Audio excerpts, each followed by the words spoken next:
Presiden Joko Widodo meminta Gubernur DKI Jakarta baik yang sekarang maupun yang akan menjabat pada periode berikutnya agar melanjutkan pembangunan di bidang transportasi di Jakarta. Presiden Joko Widodo menyampaikan hal itu saat membuka rapat terbatas proyek strategis nasional di kantor Kepresidenan Jakarta. Selain itu, Presiden Joko Widodo juga menginginkan pemerintah daerah lainnya fokus dalam mengelola dan mengembangkan sektor-sektor unggulan. Begitu juga halnya dengan peningkatan kualitas sumber daya manusia yang menjadi penunjang utama.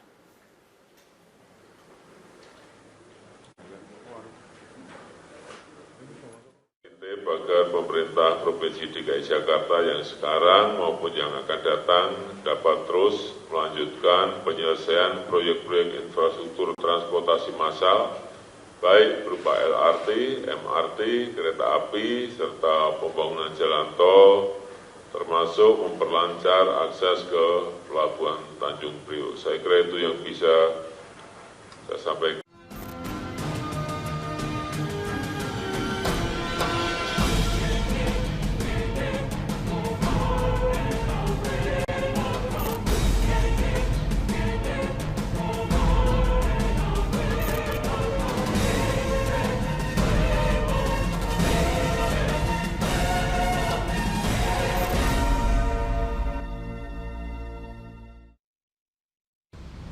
Dewan Perwakilan Rakyat Daerah DKI Jakarta saat ini menyusun peraturan daerah tentang kenaikan tunjangan anggota dewan.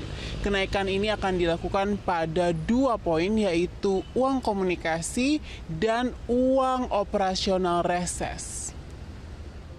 DPRD DKI Jakarta mengusulkan kenaikan tunjangan pada tahun 2018.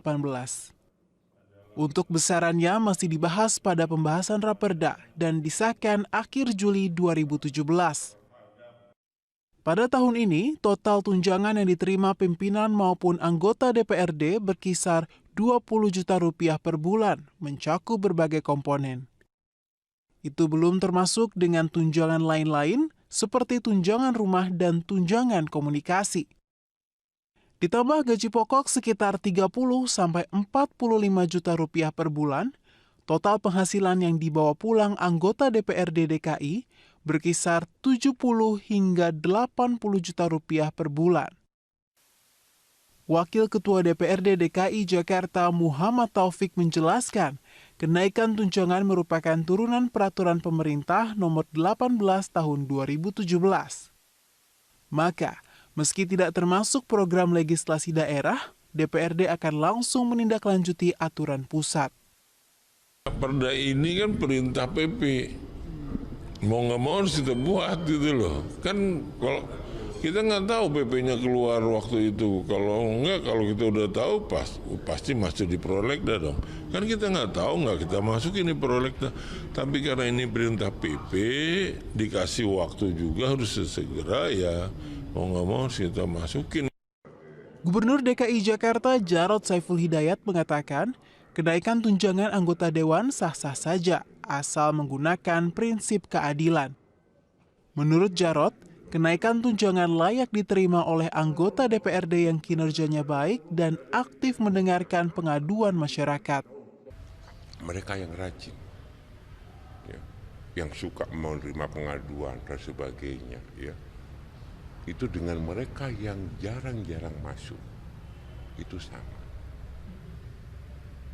Ya, take home pay-nya sama. Padahal sekali lagi ya, kalau dipikir mereka yang sangat rajin, itu bebannya semakin berat. Karena harus mengatasi siapapun yang datang. Ya. Akhirnya, karena ada kebiasaan seperti itu, maka yang rajin itu akhirnya ikut-ikut. Sama saja kok. Meski demikian, kenaikan tunjangan jika mengacu pada capaian produk legislasi, kinerja DPRD DKI masih di bawah rata-rata. Dari 32 raperda yang masuk dalam prolegda 2017, DPRD periode ini baru mengesahkan 4 perda. Peraturan daerah yang mengatur tentang kenaikan tunjangan ini diharapkan selesai akhir Juli ini. Masyarakat berharap agar kenaikan tunjangan bisa berbanding lurus dengan kinerja anggota Dewan. Dari Jakarta, Nadia Atmaji, Azizul Hakim, Metro TV. Negara-negara pengekspor minyak dunia yang tergabung dalam OPEC menawarkan kembali keanggotaannya kepada Indonesia. Pemerintah mempertimbangkan tawaran tersebut dengan sejumlah persyaratan. Didorong oleh keputusan pemangkasan produksi minyak mentah, pemerintah Indonesia pun menyatakan mundur dari keanggotaan negara-negara pengekspor minyak dunia, OPEC, lantaran ingin menggenjot produksi migas dalam negeri. Meski demikian, belum lama ini OPEC mengajak Indonesia untuk kembali bergabung sebagai anggotanya. Pemerintah pun meminta pengecualian dalam pemangkasan produksi minyak bila kembali bergabung dengan OPEC. Menko Bidang Kemaritiman Luhut Binsar Panjaitan menyatakan pihaknya tengah mempertimbangkan untung ruginya keanggotaan OPEC. Namun Luhut mengakui sejatinya Indonesia sudah tak lagi memenuhi syarat sebagai anggota. Tunggu aja, ya mereka pengen Indonesia masuk. Nah, itu juga hebat itu kan, padahal kita tidak memenuhi syarat lagi sebenarnya kalau jumlah produksi kita di bawah 1 juta barrel. Tapi tentu karena mereka melihat bahwa kehadiran Indonesia akan punya pengaruh sana. Kita lagi hitung untuk ruginya masuk kembali. Di sisi lain, ekonom Afiliani menilai Indonesia bisa memiliki keuntungan tersendiri bila bergabung dengan negara-negara OPEC. Sebenarnya OPEC itu sangat bagus untuk apa? Supaya harga itu bisa lebih stabil. Kalau sekarang nih harganya sangat berfluktuasi kan gitu. Nah, jadi apa manfaat Indonesia ya? Paling tidak Indonesia bisa punya informasi tentang harga sehingga polisi-polisi pemerintah di dalam kebijakan perminyakan itu bisa lebih baik ya. Walaupun kita sudah bukan lagi net eksportir. Kementerian ESDM sempat menyatakan keanggotaan Indonesia di OPEC harus sejalan dengan kepentingan pengembangan migas nasional. Bila ada keputusan atau kebijakan dalam organisasi yang tak sejalan dengan kepentingan nasional, maka Indonesia siap mengundurkan diri. Tim Liputan Metro TV. Pemerintah telah merampungkan peraturan pemerintah pengganti undang-undang atau Perpu terkait pembubaran ormas radikal. Perpu tersebut mengatur pembubaran ormas radikal atau ormas yang bertentangan dengan Pancasila. Juru bicara Presiden Johan Budi mengaku sudah mengonfirmasi Perpu tersebut kepada Presiden.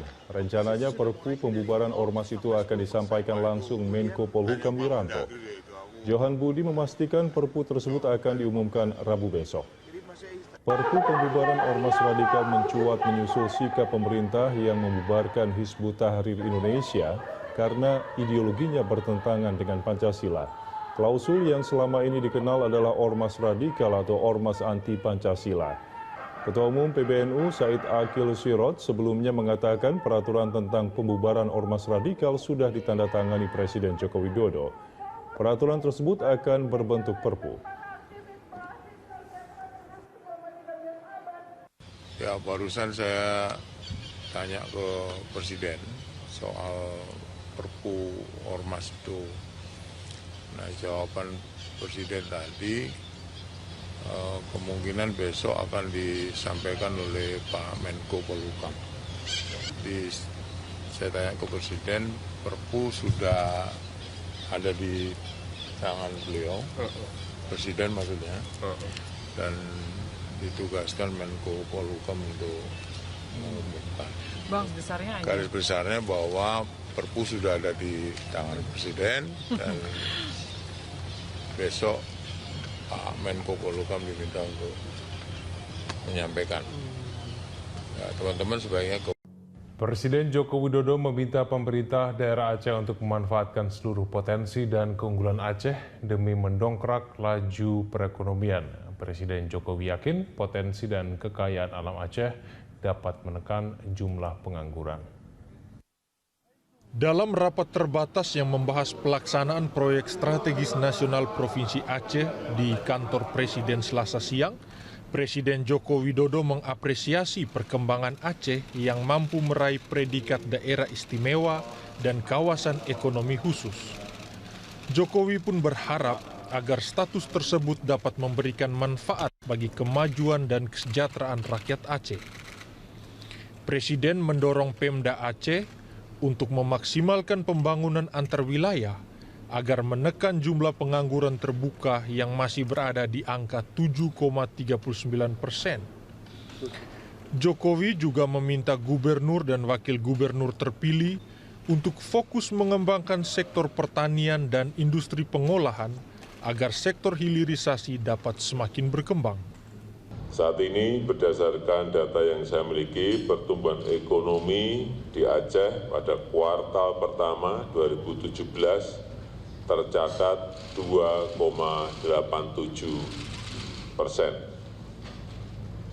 Masih di bawah pertumbuhan ekonomi nasional yang pada kuartal pertama 2017 tumbuh 5,01%.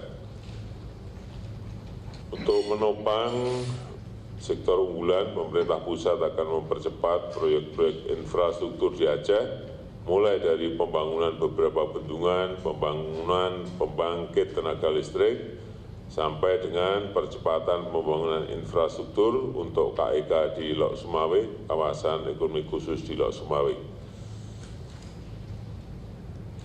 Saya ingin mengingatkan agar upaya-upaya pembangunan yang dilakukan di Aceh harus menjunjung tinggi nilai-nilai budaya, nilai-nilai kearifan lokal, serta mampu mendorong partisipasi dan keterlibatan warga Aceh dalam memajukan daerahnya.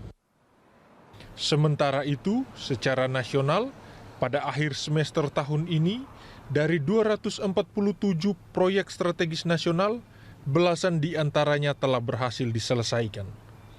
Sedangkan yang paling banyak masih pada tahap konstruksi, yakni 120 proyek. Lainnya masih pada tahap transaksi dan persiapan masing-masing sebanyak 12 dan 105 proyek. 247 proyek tersebut termasuk 245 proyek dan 2 program proyek ketenaga listrikan dan industri pengembangan pesawat yang dikelola oleh swasta. Priscila Dauhan, Tommy Pribadi, Berita 1.